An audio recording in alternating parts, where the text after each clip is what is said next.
490 before Christ, Marathon, Greece. On a quiet plain near the Aegean Sea, thousands of Persian soldiers stepped onto Greek soil.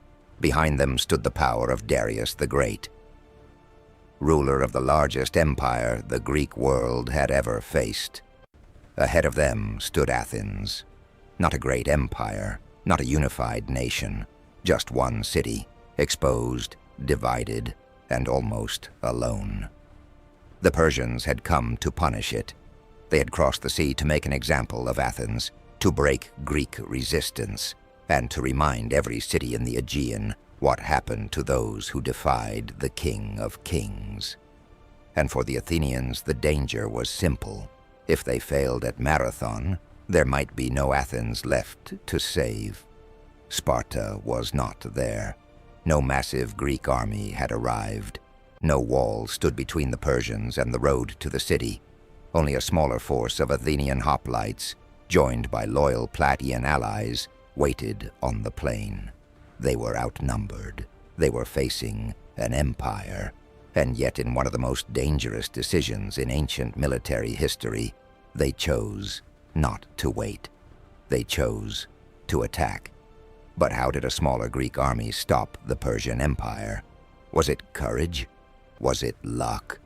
Or was Marathon the moment Athens discovered that discipline, terrain, and timing could defeat numbers? This is the story of the Battle of Marathon, the day Athens refused to die. The empire remembers. Before Marathon became a legend, it began as revenge. Years earlier, Greek cities in Ionia had rebelled against Persian rule. Athens had supported that revolt, and although the rebellion failed, the insult remained. To Darius, this was not a small matter. Athens had interfered with imperial power, and empires do not like being embarrassed. So Persia sent a force across the Aegean, not only to conquer territory, but to deliver a message: submit or be punished. The first target was Eretria, a Greek city that had also supported the revolt.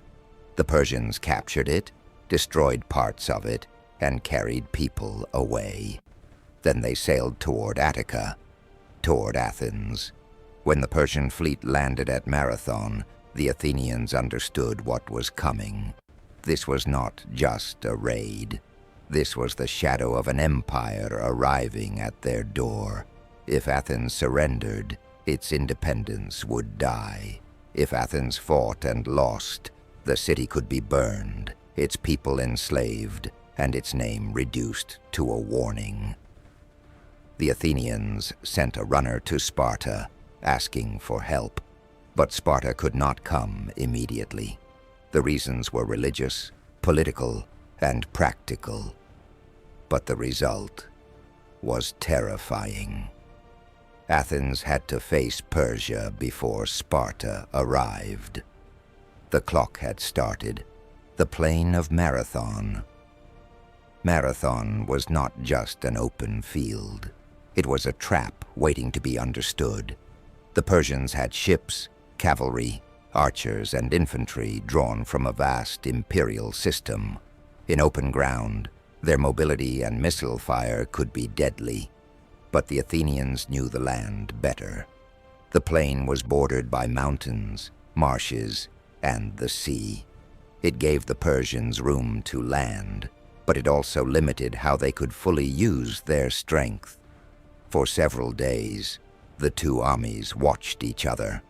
The Persians waited. The Greeks waited.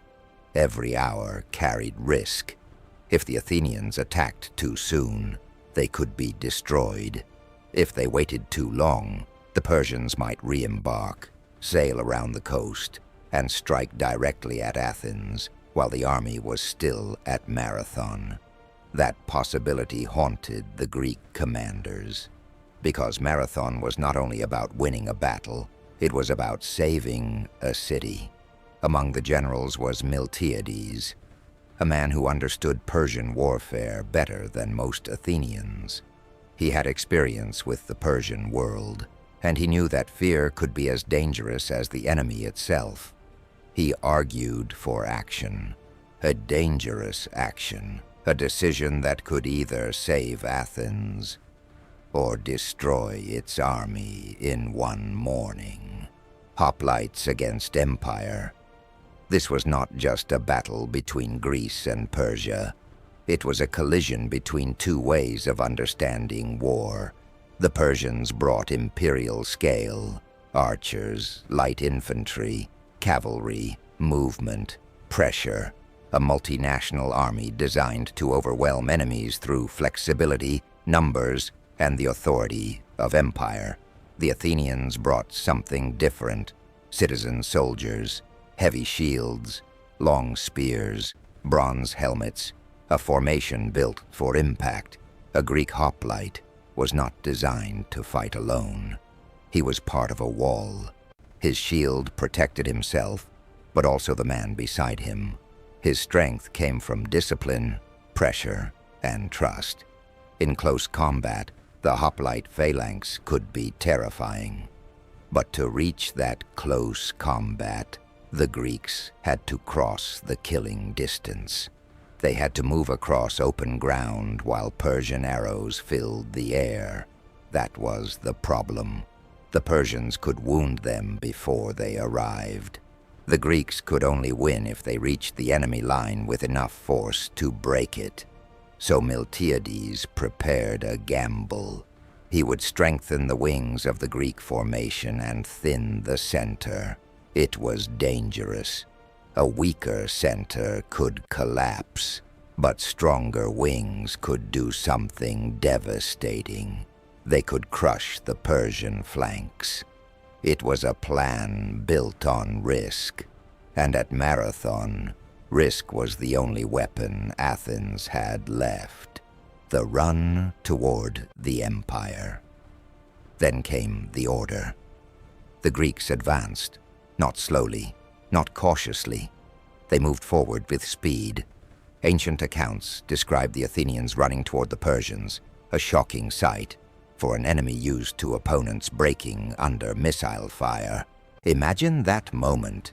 The Persian line sees a smaller army coming toward them, bronze shields flashing in the sun, spears lowered, dust rising under thousands of feet. No surrender, no hesitation, no waiting for the empire to decide their fate. The Athenians were trying to cross the danger zone as fast as possible. Every step mattered. Every second under Persian arrows mattered. And then, the distance closed. The two armies collided.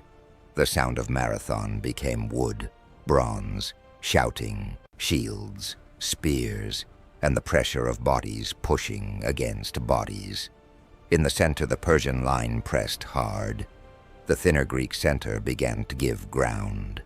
For a moment, it may have looked like the gamble had failed. The Persians were pushing through. The Greek middle was bending. If it broke completely, the battle could become a disaster.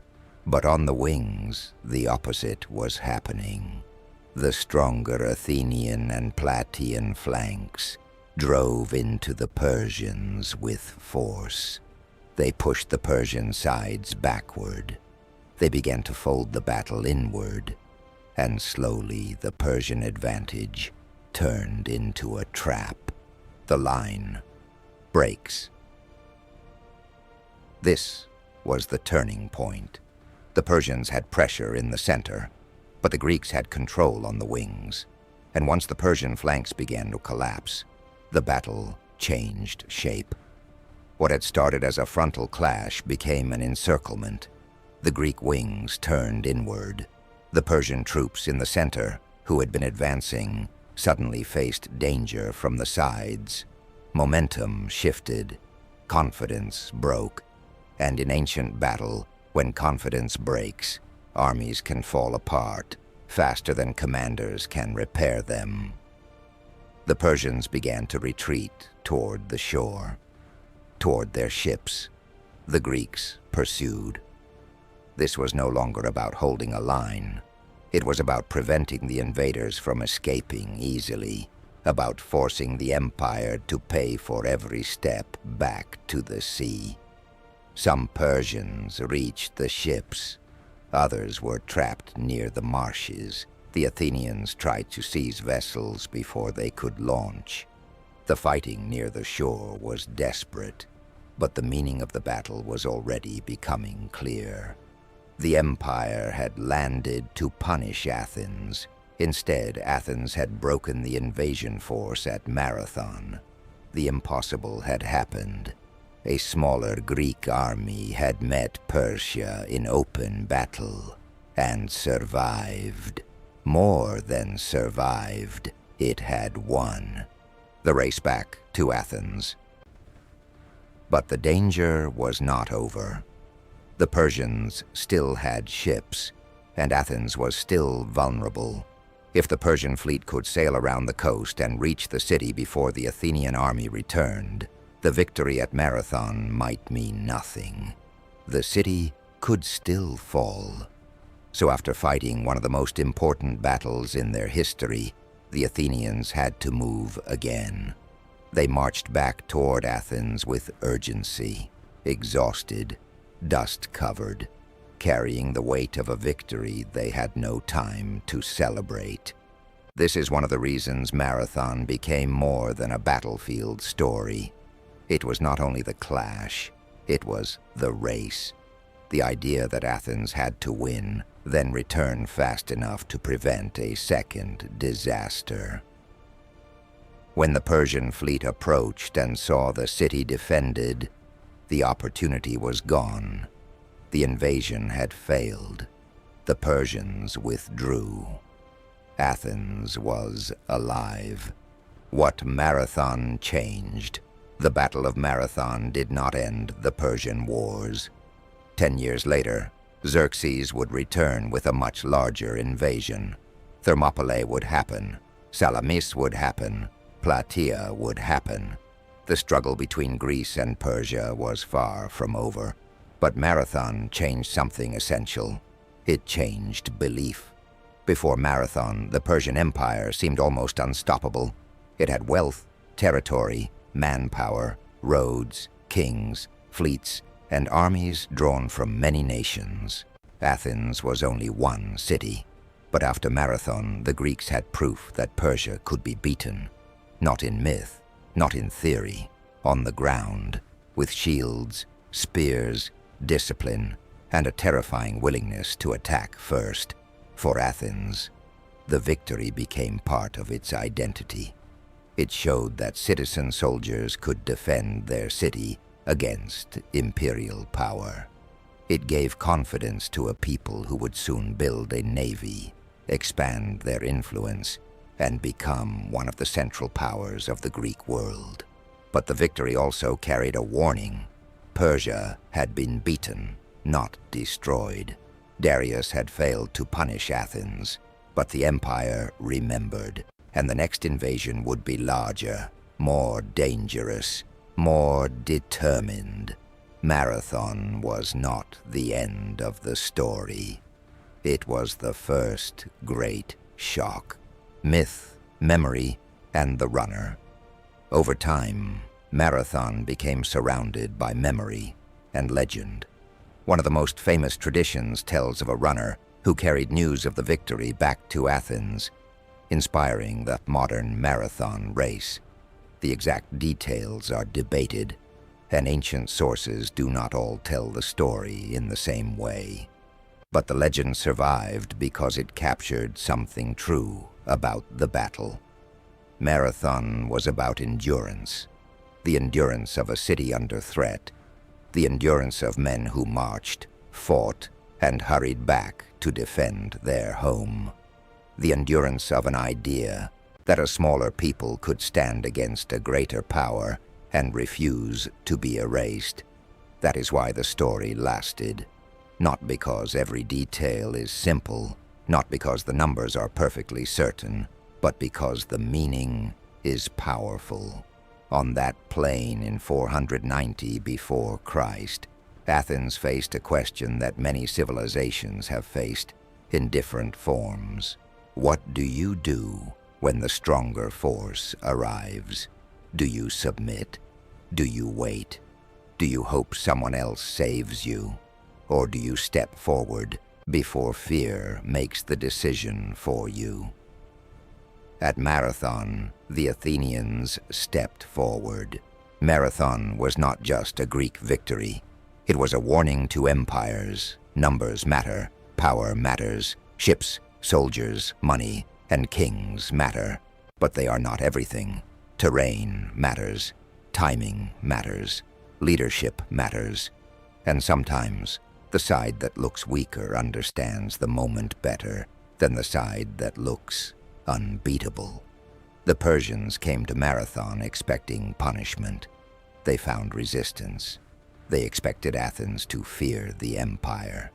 Instead, Athens made the empire bleed. The Battle of Marathon became one of the most famous battles in ancient history because it turned a simple military question into something much larger. Can a free city survive against a vast empire? Can discipline defeat scale? Can one desperate decision change the future? At Marathon, the answer was yes, but only because men who knew they were outnumbered chose to move forward anyway. That is why Marathon still matters.